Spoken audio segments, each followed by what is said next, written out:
Morning friends. ये video मैं थोड़ा-सा अलग बनाने वाला हूँ आज। इस पे थोड़ा-सा हम अपने माइंडसेट को लेके बात करेंगे कि हम मार्केट पे कैसे सोचते हैं, कैसे देखते हैं मार्केट को। तो उस पर थोड़ा-सा बात करना चाहता हूँ क्योंकि कई सारे हमारे मेंटल बायसेस होते हैं, कैसी थॉट प्रोसेस होती है, अलग चीज़ें सोचते हैं। कई बार कई चीज़ें जो रैशनल नहीं होती हैं, सही नहीं होती, वो सोचते हैं। गलत चीज़ों पर ध्यान जाता है, लगता है कि हम गलत कर रहे हैं। जैसे सबसे बड़ा बायस एक अभी मैंने जो महसूस किया, लोगों ने कहा कि बहुत सारे लोग कह रहे हैं कि यार मार्केट गिर रहा है, मैंने स्टॉक खरीदा गिर गया। तो उनको ये लगता है कि उन्होंने ख़रीदा तो गिर गया। ऐसा नहीं होता कि आपके ख़रीदने से गिर जाए कोई भी, क्योंकि देखिए बहुत सारी चीज़ें हैं मार्केट में। अगर मार्केट के स्ट्रक्चर को समझें तो एक निफ्टी है, निफ्टी के अंदर कई सारे स्टॉक्स हैं और निफ्टी को जो हम बनाते हैं तो फिर टॉप 50 स्टॉक से लेकर बनाते हैं। उसके अलावा और भी बहुत सारे स्टॉक्स जो हैं, जो जब बेहतर परफॉर्म करेंगे तो वो उन टॉप 50 स्टॉक्स में आ जाएंगे। तो ये कहना कि स्टॉक गिर रहा है सिर्फ अपने वजह से गिर रहा है, नहीं। कई बार क्या होता है, निफ्टी में कोई हाई वेटेज स्टॉक जो होता है वो ख़राब परफॉर्म करता है। जब वो ख़राब परफॉर्म करता है तो उसकी वजह से निफ्टी गिरता है। जब एज ए टोटल इंडेक्स गिरता है तो बहुत सारे लोग पैनिक सेलिंग करते हैं, डर जाते हैं। उनको लगता है कि अरे अब तो निफ्टी गिरेगा और बहुत गिरेगा।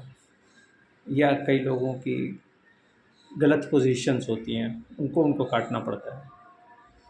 जैसे मान लीजिए किसी ने किसी स्टॉक में लिया, उसने आज ख़रीदा, उसको लगा कि ये स्टॉक बढ़ेगा, बट हुआ क्या, अचानक कोई न्यूज़ आई जिसकी वजह से निफ्टी गिरना शुरू हो गया। निफ्टी गिर रहा है किसी बड़े स्टॉक पे, एक गलत न्यूज़ आने की वजह से क्या होता है, निफ्टी गिरना शुरू होता है। वहाँ पैनिक सेलिंग होती है, तो आपको लगता है यार मैंने गलत खरीद लिया। अब आपने स्टॉक जब ख़रीदा था तब ये सोचा था कि यार इसमें मैं अच्छा खासा प्रॉफिट लूँगा, तब मैं निकलूँगा। अच्छा खासा प्रॉफिट कितने समय में होगा, इसकी कोई अंडरस्टैंडिंग नहीं है आपको, कोई समझ ही नहीं है। आपने अगर सोचा है कि कोई चीज़ मैंने 100 रुपये पे ख़रीदी, उसको मैं 120 पे बेचूँगा, तो आप ये नहीं डिसाइड कर सकते हो कि वो 120 की कब पहुँचेगी, कितने दिन में पहुँचेगी, क्या टाइम होगा, आप नहीं डिसाइड कर सकते। ये तो कंपनी की परफॉर्मेंस और मार्केट का रवैया, अगर मार्केट पॉजिटिव ट्रेंड में होगा तो हो सकता है 1 सप्ताह में 20 रुपये ऊपर चला जाए, और हो सकता है को 3 महीने लग जाएँ 20 रुपये ऊपर जाने में। तो जब आपने लिया था तब आप ये सोच रहे थे कि मुझे 20 रुपये का फ़ायदा चाहिए, पर जैसे ही मार्केट का रिवर्सल देख लिया, आपने देखा कि मार्केट गिरना शुरू हो गई, तो आप तुरंत हड़बड़ा जाते हैं, क्योंकि अपना पैसा जो हार्ड एंड मनी है हम उसको लगा रहे हैं और उसको लेकर हमको टेंशन होने लगती है। मुझे लगता है अरे यार मेरा 10,000 था, अब अब 9,000 हो गया, 9,500 हो गया, अरे गिर रहा है यार। तो ये हमारा मेंटल बायस है। हम सोच कर कुछ चले थे और पहुँच कहीं और रहे। तो हम अपनी सोच को कंटिन्यूअसली चेंज करते जाते हैं, तो दैट इज़ अ प्रॉब्लम। ये एक मेंटल बायस है। ये सोचना कि आपने ख़रीदा है तो गिर रहा है, नहीं। कई बार होता है कि उस दिन का पूरा ट्रेंड ही नेगेटिव है, तो सारे स्टॉक्स गिर रहे हैं, आपके ही नहीं गिर रहे, सब गिर रहे हैं।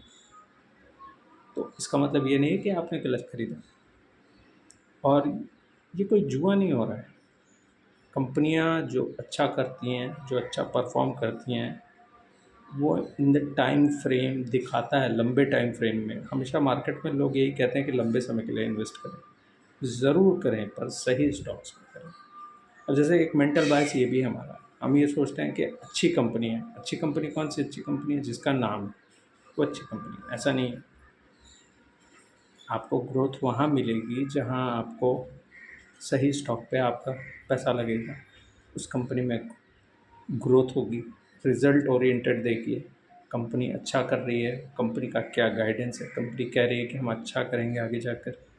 तो ये बहुत सारे फैक्टर्स होते हैं जो डिसाइड करते हैं किसी भी कंपनी के प्राइस को, और आप और मैं तो सिर्फ एक छोटे से शेयर होल्डर हैं इसमें। We are not the whole of it. Company कोई और चला रहा है, मैनेजमेंट अलग है, कोई न्यूज़ फ्लोट कर दे एक छोटी सी और हम हाय तौबा करने लगते हैं। अगर आपको मार्केट में रिटर्न कमाना है, मैंने जैसे अभी एग्जांपल दिया थोड़ी देर पहले, 100 रुपये पे अगर आपने ₹100 का खरीदा और ₹120 पे बेचा तो दैट इज़ 20% रिटर्न। अब वो सप्ताह भर में मिलेगा कि 3 महीने में मिलेगा, ये आप नहीं डिसाइड कर सकते। लेकिन 20% का रिटर्न मिल रहा है, आपको उसके लिए बैठना पड़ेगा मार्केट में। आप हड़बड़ाकर पैनिक सेल करेंगे तो नहीं होगा, ये हमारा गलत माइंडसेट है। ये तो ऐसा है कि किसी ने कह दिया कि ये ले लो तो मैंने ले लिया। अरे भाई, आप अपना ड्यू डिलिजेंस करिए, आप पहले देखिए कि आपने क्यों खरीदा उस स्टॉक को, क्या कारण था उसको खरीदने के पीछे, क्या फिजिबिलिटी थी, क्या ग्रोथ दिखी, आपको कुछ दिखा, आपको कुछ समझ में आया कि हाँ ये कंपनी आगे जाएगी, ये अच्छा परफॉर्म कर रही है, मैनेजमेंट की क्या गाइडेंस है, मैनेजमेंट क्या कह रहा है कि हम आगे अच्छा करेंगे ख़राब करेंगे। कई बार क्या होता है, कंपनी का जो मैनेजमेंट जो चला रहा है वो खुद ही कह रहा है कि भाई ख़राब है, लेकिन आप कहोगे नहीं भाई ये बड़ा नाम है, उसको मैं लेके रहूँगा, तो लेके रखिए, ग्रोथ नहीं मिलेगी आपको।